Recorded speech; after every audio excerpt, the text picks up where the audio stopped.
addressing from learning to leading. We've been listening to a youth panel, right?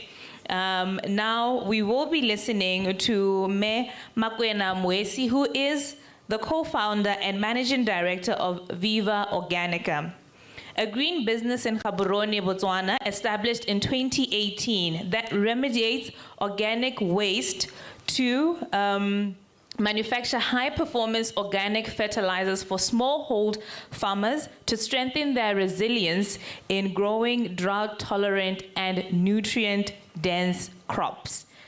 Let's give a round of applause for such a solution. Mmakwena holds a bachelor's degree in biological science and is passionate about coordinating climate action-oriented businesses and projects in climate change research and adaptation work. And in 2022, as a local entrepreneur, she scooped a $100,000 USD grant as part of 20 African youth-led enterprises that were collectively awarded $2 million USD at the just-ended Global Climate Summit in Egypt. Let us give a round of applause to Mayor Mmakwena Moesi. A round of applause. Another round of applause. I'm not hearing that vibe. I forgot to stand up there for a minute. It's like, is that me? Morning, everyone. Morning. I'm so excited to be here, more than anything, and I love how the energy is picking up in the room. First of all, guys, you deserve to be here. You deserve to be here. Don't worry about the technical, big words and all of that. The biggest thing that you need to understand with climate change is understanding how we exist within nature, where we went wrong, and how we can rectify that. I'm so honored to be here in a room with, not future, but the change makers of now, and in the future as well, as we prepare for generations to come after us, as we work in the healing space of restoring the planet. It is healing work, guys. Reading in all our capacities. We are here to celebrate our individuality, but also celebrate how we align as a collective in coming up with solutions as young people, lend our voices, lend our experiences to shape a future that is just for Botswana. We all love Botswana. I get it. Yes. Botswana is home. It's always been home. We grew up in a place where we know that it's a dry land. It's a semi-arid country. We are not a country where we have had wet summers and the like. So it is through an understanding that in our restoration work, as we work on climate action, we are not looking to be like other countries. We are looking to remember who we are, where we come from, and correct what, where we had deviated from who we truly are. So again, I'm Mmakwena Moesi. I stand before you as your friend, your colleague, your sister, maybe your auntie, but I don't think I'm there yet. I'm also a mom to a 3-year-old. It's important, I think I also mentioned this because we are a variety of youth. We're also in the spaces of understanding our sense of purpose in our community. That community also extends to home. And our sense of purpose must come from that, I get. We're here to protect our families and future generations to come. So I'm a product of 2 avid farmers, my mom and dad. I grew up in the city, Gaborone. Botswana.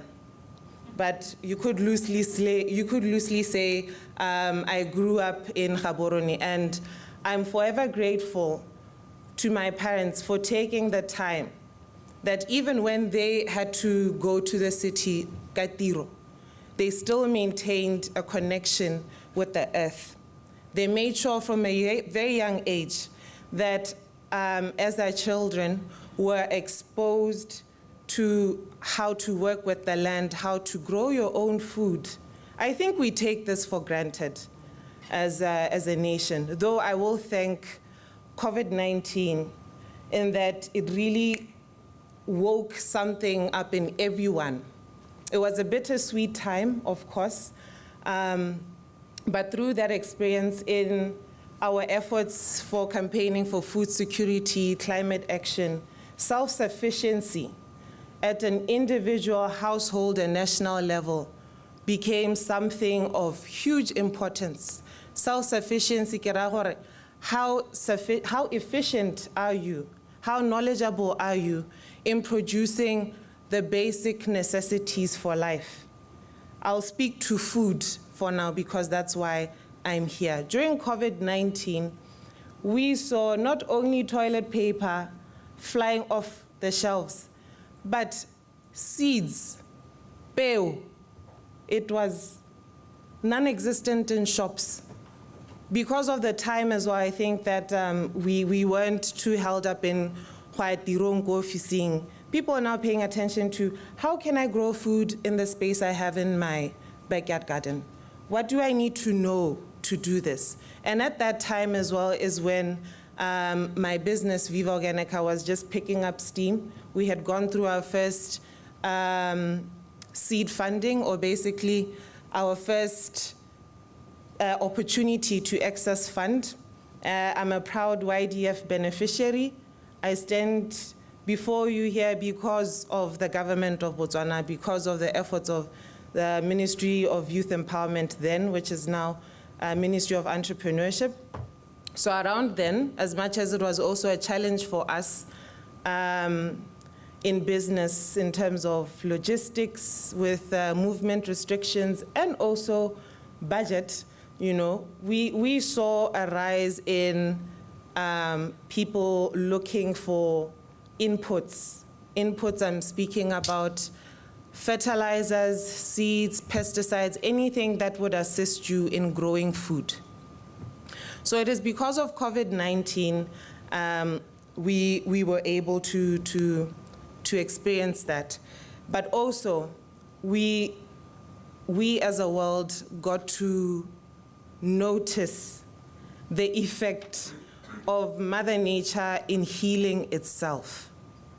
Because human activities, if we look at the big industries like in China and all of them, industries had to come to a halt because of the pandemic. And through that, we can Google this after this, we saw the earth healing itself. Just out of that, it was given time to heal. Plants were coming up again, species that were not known to be prevalent in that area, they started showing up in the surface again. So I think this is just a testament to that, like how we organized ourselves here. A big round of applause for the organizers of this event in bringing us together. I feel in the same light, we are here to find how we can align together and find solutions that will allow us to build policies that will bring around the restoration, the healing, the reverse of land degradation mo Botswana. Land degradation, re bua thata ka soil erosion, which also then breeds to water scarcity issues, it breeds to the heat waves. All of these things are interlinked, guys. But let me not go off too much on the tangent. Again, back to me. Because being a product of my parents and being exposed to farming at a young age and being interacting with nature at a young age, they also bred the need to be curious about life and how things work and how they operate, which is how then led to my love for science, as my dear colleague mentioned here as well, how he looks for all his solutions to science. I believe the same as well. For me, I would say with a heightened interest in biology and the principles that govern biology, the processes of it, and not to say that we are deviating away from the importance of other elements of science like your physics and chemistry and maths, but I'd like to speak a bit on biology and how it led to me basically pursuing my BSc in biology at UB. This is around 9 years ago, shy of 9 years ago. But my biggest focus was on ecology and basically how we interact with the environment, what makes up an environment, what are those small building blocks that will create a healthy ecosystem.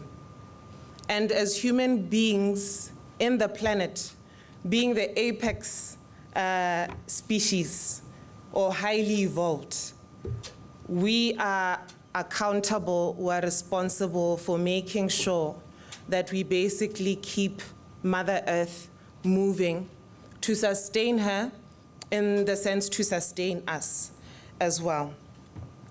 At that time at UB, I had the opportunity to be schooled on different elements of ecology and how over the years, I think this was back in the probably early 90s, where the initial term for climate change was global warming.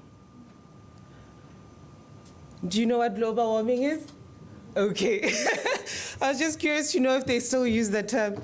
But it was then understood that it's broader than that. Climate change, or the phenomenon global warming, spoke more to just the effects of the heating of the planet.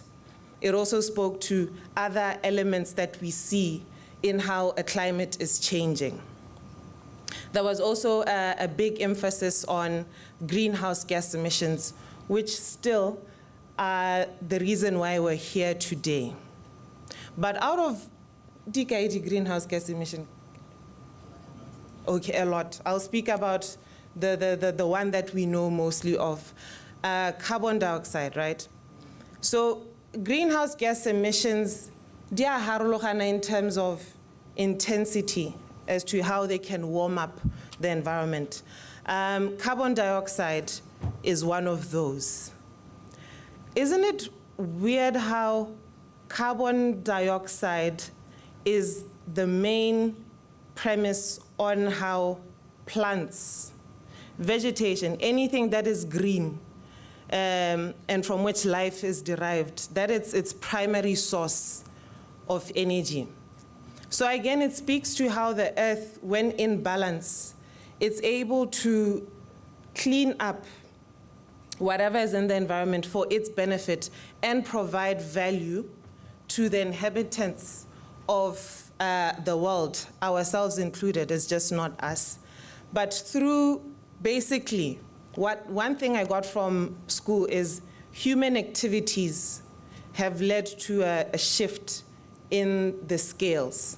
So it's in finding how, as our population, Africa alone is the second fastest growing continent. Our population is set to double, by the year 2050.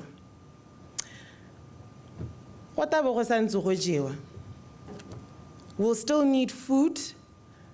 We'll still need to have proper management systems for the end products that we produce as humans, being the waste. We need to find how we can group ourselves and organize ourselves through policies to be able to prepare ourselves for this.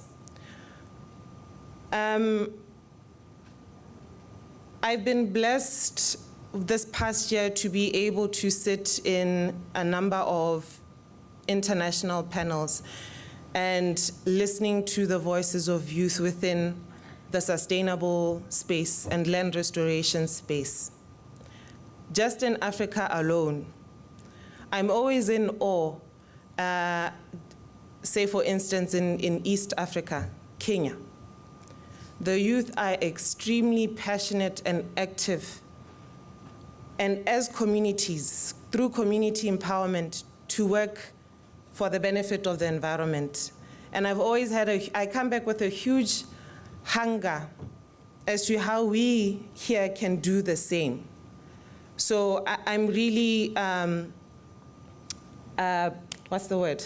Buzzed and energized and really looking forward to the discussions you will have regarding this. Just to say that we have a lot of potential, untapped potential, and we hold the solutions. Trust yourself, most importantly, in what you'd like to pursue, and leverage your networks. There's no way you can know absolutely everything. Just from listening to me, I think you can pick up that I'm quite technical in terms of the science aspect. So I need assistance in my business with other parts that in developing the business, in the sales and marketing and scaling and so forth. The biggest thing that we need to work on is how we can build resilience in our communities against climate change and against poverty as well. Let's not take away from that. In us tackling climate change, we're also looking to improve our livelihoods as a collective. We don't want to leave anyone behind. And it would be through my own journey, what I learned in school, what I learned on the field. One thing I absolutely loved about studying ecology is we were on the field most of the time, our practicals.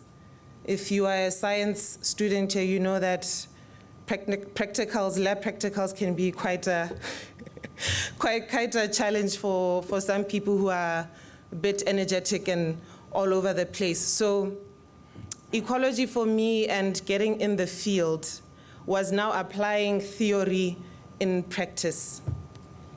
And it is through that you get to really observe and see what you learned and how it's happening in your environment with context to local. Seeing the different types of human activities that local communities survive on, or the kinds of values, which we'd call ecosystem services and goods, that we derive from the environment. And this is not a separated thing. You are still deriving an ecosystem service and good. How it's an and getting your food groceries, the energy that you consume, the shelter over your head, all of that is an ecosystem service. It is derived from nature.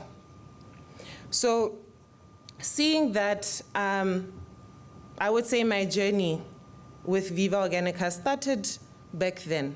Without me knowing, I was already processing this, and I knew for certain I would love to pursue and explore being one of the advocates and pioneers for land reclamation work or land restoration work or being a climate action advocate. So it is through that experience, I graduated in 2015. And guys, I want to tell you that there's something interesting that goes with when you focus on one specific goal. You want to learn this aspect that you want to develop and embody as your purpose or your source of livelihood. because you're tuned into that frequency, you start noticing certain things in your environment. It can come as opportunities, it can come as resources, just a change in mindset, basically. Another term for it could be the law of attraction. It could be manifestation. It could be all these explanations that we would like to call it. But it all comes down to, if you focus on a certain thing and you pursue it with belief that you can and that you believe in it, things start popping up. And I say this because how I got into Viva Organica, or the business I'm in, which basically we leverage a process that is very much seen in nature. It's still happening now. But as scientists, we like to zhuzh it up and use terms like biotechnology and all of that. But it's just biomimicry. Biomimicry, we're copying something that happens within nature. We use a process called vermicomposting to process organic waste into a nutrient-rich fertilizer. It's not even us who do it. It's a type of earthworms that is specifically known for consuming organic matter and producing a soil amendment or a conditioner that is high in organic matter, or organic carbon, as we'd like to call it, rich in beneficial microorganisms. We're talking about bacteria, fungus, all the small things that build up soil. And it is then basically how we recycle and close the loop of returning what was taken from the earth and back into the soil. Are we together? Yeah, so how I got into this, I did not at any point come across this in my school studies, school UB. It was now out of that I am actively pursuing avenues of, okay, I have this idea of you know, I want to be active in climate action. I want to find a nexus between how we grow food and how we protect the environment. So I knew it was along the lines of agriculture. It's along the lines of protecting the environment still. Lo and behold, I'm visiting my cousin actually in Zwaneng. We go to the youth library. Perhaps it's because I was in the pursuit for knowledge, who knows. But at that time, I come across a small pamphlet, a brochure from Department of Agricultural Research. And they were introducing vermicomposting to anyone who might be interested in developing this as a project, either as a community-based project or for business. But the premise is you will be basically being of service to the environment. You're diverting waste from landfills. You're producing a fertilizer with that you can use yourself in your backyard garden to grow food, or you can sell it to anyone else who can use it for their benefit. And basically, the idea here from government is you have a source of livelihood, one way or another. So I took that initiative, and I sought to go see them at their offices. They are now part of NADI. And guys, I cannot stress how helpful they were. At that point, I am a fresh graduate. I have zero pula to my name. Okay, I only have enough to get to their offices. We arranged. They arranged.